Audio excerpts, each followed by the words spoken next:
Hi everyone. இன்றைக்கி நம்ம இந்த வீடியோவில் டியூஸ்டே ஈவினிங்லேருந்து விலாகு, அதோட நம்ம வெட்னஸ்டே ஃபுல் டே விலாகையும் பார்த்துடலாம். இப்போ நம்ம ஃபஸ்ட்டு மீன் குழம்பு ரெசிபி பார்த்துடலாம். அதுக்கு 3 தக்காளி, 5 சின்ன சைஸ் வெங்காயம், கொஞ்சம் கருவேப்பிலை, ஒரு 4 பச்சை மிளகாய், ஒரு 5 முழு பூண்டு அப்படியே வச்சுக்கலாம். கொஞ்சோண்டு கொத்தமல்லி, நீல வாக்கில் கட் பண்ண பூண்டு அது ஒரு 3.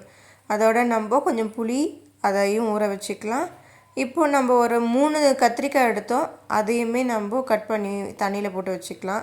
இப்போ நம்ம அரைக்க வேண்டிய பொருள் என்னென்னா, தக்காளி பழுத்ததாக எடுத்துக்கோங்க, தக்காளி, வெங்காயம், அதோட பூண்டு, இதை எல்லாத்தையும் நல்லா ரஃப்பாக கட் பண்ணி மிக்ஸி ஜாரில் சேர்த்து நல்லா அழகாக ஃபைனாக அரைச்சிக்கோங்க. ஃபைனாக அரைக்க முடியலனாலும் கொரனாச்சு அரைச்சிக்கோங்க. ஃபைனாக அரைச்சிங்கன்னா கொஞ்சம் எக்ஸ்ட்ரா கிரேவி வரும், அதுதான் வித்தியாசம். ஹோம்மேட் மிளகாய் தூள் 2 ஸ்பூன் போட்டுக்கோங்க. சில்லி பவுடர் 1 ஸ்பூன் போட்டுக்கோங்க. ஒரு 1/4 ஸ்பூன் அளவுக்கு மஞ்சத்தூள், இது கூட உப்பு சேர்த்திக்கிறதா இருந்தால் அதையும் சேர்த்து நல்லா ஃபைனாக அரைச்சிக்கலாம். இப்போது நம்ம இது பேஸ்ட் ரெடி ஆயிடுச்சு. நம்ம கடாயில் கொஞ்சம் எண்ணெய் ஊற்றி தாளிக்க வேண்டிய ப்ராசஸ். கொஞ்சமாக நீங்கள் வெந்தயம் போட்டுக்கோங்க, இதில் கொஞ்சம் கடுகு, இதெல்லாம் பொரிஞ்சதுக்கப்புறம் கருவேப்பிலை, 4 பச்சை மிளகாய் நீல வாக்கில் கட் பண்ணது, அதோட ஒரு 3 பூண்டு, பெரிய பூண்டு, இது நல்லா சின்ன சின்னதாக நீல வாக்கில் கட் பண்ணி போட்டுக்கிட்டாச்சு. இது மூடி போட்டதுக்கு காரணம் என் மேலெல்லாம் எண்ணெய் தெரிக்குதுன்றனால தான். கட் பண்ணி வச்ச கத்திரிக்காய் இருக்குல்ல, அதையும் சேர்த்து மூடி போட்டுக்கலாம். கொஞ்சமாக உப்பு சேர்த்திக்கோங்க. இது நல்லா வறுபட்டதுக்கப்புறம் நல்லா கத்திரிக்காய் வெந்துருச்சு. நம்ம அரைச்சி வச்ச பேஸ்ட்டை இது கூட இப்போ சேர்த்திக்கலாம். 2 நிமிஷம் அப்படியே வதங்கட்டும். இப்போது கரைச்சி வச்ச புளி அந்த மிக்ஸி ஜாரில் சேர்த்து அந்த தண்ணியை இது கூட சேர்த்திக்கோங்க.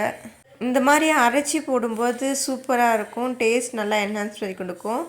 இப்போது தண்ணி வேணுன்ற அளவுக்கு தண்ணி ஊற்றிக்கலாம். ஒரு வானலில் 3/4 அளவுக்கு நமக்கு குழம்பு வைக்கிறதா தான் நமக்கு கரெக்டாக இருக்கும் வேக வைக்கிறதுக்கு. இல்லைனா குழம்பு கொதிக்கும் போது கீழே ஊற்றிக்கும். அதனால தான் இந்த டைமில் நம்ம ஒரு 3-4 நிமிஷம் லைட்டாக கொதி வந்து ஒரு மாதிரி மேலே நல்லா கொதித்து வர ஸ்டேஜுக்கு முந்தின ஸ்டேஜில் நம்ம மீன் சேர்த்திக்கலாம்.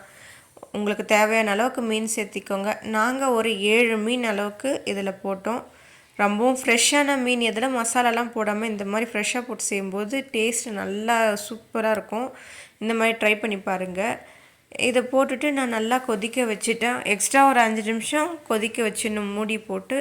கரெக்டாக ஒரு 5 நிமிஷத்துக்கு அப்புறம் நம்ம கொத்தமல்லி போட்டு தூவி விட்டுட்டு திரும்பவும் ஒரு 2 நிமிஷம் கொதிக்க வச்சு எடுத்தோம்னா நம்மளோட மீன் குழம்பு ரெடி. இது நைட்டு அப்படியே எடுத்து வச்சிட்டோம். அடுத்த நாள் காலையில் சாப்பிட்டா ரொம்ப நல்லாயிருக்கும் அப்படின்னு சொல்லிட்டு. அதோட நைட் வியூ பாருங்கள். ஒரு 10:30 போல் எடுத்த வீடியோ. எல்லா கடையும் க்ளோஸாக இருக்குது. இப்படி தான் நைட்டில் இருக்குது பெங்களூர். ரொம்ப காமாக சூப்பராக இருந்தது பார்க்கவே. அதோட நாங்கள் தூங்க போயிட்டோம் 10:30க்கு எல்லாமே. அப்புறம் நாங்கள் கிச்சனும் க்ளீன் பண்ணி வச்சிட்டோம். பாருங்கள், மீன் குழம்பு செஞ்சு அது ஒரு பக்கம் இருக்குது. அப்புறம் கேஸ் ஸ்டவ் இது எல்லாத்தையும் க்ளீன் பண்ணியாச்சு. செம்மையாக இருக்குது பாருங்கள் பார்க்கவே. அதோட அம்மா வந்து மாவு அரைக்கலாம் அடுத்த நாள் சொல்லிவிட்டு அது ஒரு பக்கம் மாவு உளுந்து போட்டிருக்காங்க, அரிசி போட்டிருக்காங்க, ஊற வச்சுருக்காங்க. அப்புறம் காலையில் வந்து பால் காய்ச்சி வைக்கலாம் அப்படின்னு பாத்திரம் கழுவி வச்சாச்சு. பாப்பாவோட பாட்டிலையும் க்ளீன் பண்ணி வச்சாச்சு. கிச்சன் வேலையும் முடிச்சுட்டு நாங்கள் தூங்க போயிட்டோம். இப்படி தான் வந்து டியூஸ்டே அன்னைக்கு நைட் எங்களுக்கு போச்சு. என்னோடய சிஸ்டர் வந்து அம்மா கூட கொஞ்ச நாள் படுத்துக்கிறேன்னு சொல்லி அவங்களும் பாப்பாவும் வந்து படுத்துருந்தாங்க. 1 o'clock வரைக்கும் எங்கள் கூட இருந்தாங்க. அப்புறம் அவங்க ரூமுக்கு போயிட்டாங்க. இது அடுத்த நாள் மார்னிங் நாங்கள் தோசை சாப்பிட்டோம். செம்மையாக இருந்தது இந்த மீன் குழம்புக்கு. நான் சொல்லியிருந்தேன்ல ஏற்கனவே இந்த லேண்டில் வந்து பில்லு வந்து வளர்க்குறாங்க, கிராஸ் எல்லாம் அப்படின்னு சொல்லிட்டு. இதை அழகாக கட் பண்ணி அதை ப்ராசஸ் பண்ணிகிட்டு இருந்தாங்க. அழகாக கட் பண்ணி எடுத்துகிட்டு இருந்தாங்க. கட் பண்ணி முடிச்சதுக்கப்புறம் பார்க்கவே ரொம்ப அழகாக இருந்தது. ஃபஸ்ட்டு வந்து அவங்க அருவாள் வச்சு நல்லா லைன்லாம் பண்ணிக்கிட்டாங்க. அதுக்கப்புறமா ஒரு மிஷின் கொண்டு வந்து எல்லாத்தையும் கரெக்டாக ஈவனாக கட் பண்ணிட்டாங்க.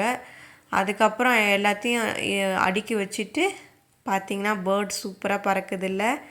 அப்புறமா லாரியில் ஏற்றிட்டாங்க.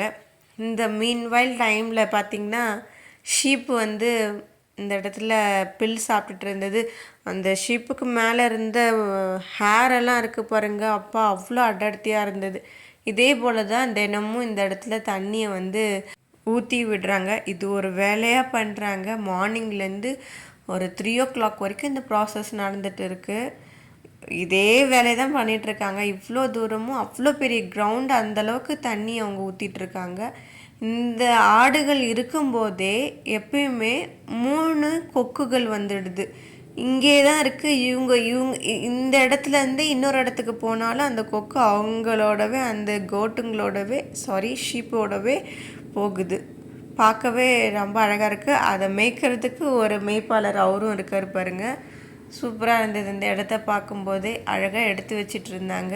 உங்ககிட்ட இதை காமிக்கணும்னு தோணுச்சு, அதனால் காமிச்சேன். அதோட இதை பார்த்து முடிச்சுட்டு பாப்பாவோட ரூமையும் க்ளீன் பண்ணிட்டோம். மதியம் நாங்கள் பாசிப்பருப்பு குழம்பு, மீன் குழம்பு, மீன் வறுவல் சாப்பிட்டு முடிச்சாச்சு. ஈவினிங் சிஸ்டர் வெட்னஸ்டே நிறைய ஆஃபர் இருக்கும் அப்படின்னு சொல்லிட்டு இது வாங்கினாங்க. நல்லா சூப்பராக ஜாலியாக சாப்பிட்டோம். 400க்கு 15 பீசஸ் லெக்கு, அதோட விங்ஸ், அப்புறம் ஸ்ட்ரைப்ஸ் எல்லாமே இருந்தது. சூப்பராக இருந்தது. பாப்பா பாருங்கள், கை நடுவில் விட்டு எடுத்து சாப்பிட பார்க்குறாங்க. அதோட வெட்னஸ்டே நைட் திரும்பவும் எங்களோட வெட்னஸ்டே நைட்டு முடிஞ்சு நாங்கள் தூங்க போயிட்டாச்சு. இப்படி தான் இருக்குது பெங்களூர் நைட் டைமில். நைட் எங்கள் கிச்சனெல்லாம் க்ளீன் பண்ணியாச்சு, தூங்க போயிட்டோம். இப்படி தான் எங்களோட டே போகுது. ஹாப்பியாக இருங்க. பாய் பாய். சப்ஸ்கிரைப் பண்ண சேனல்.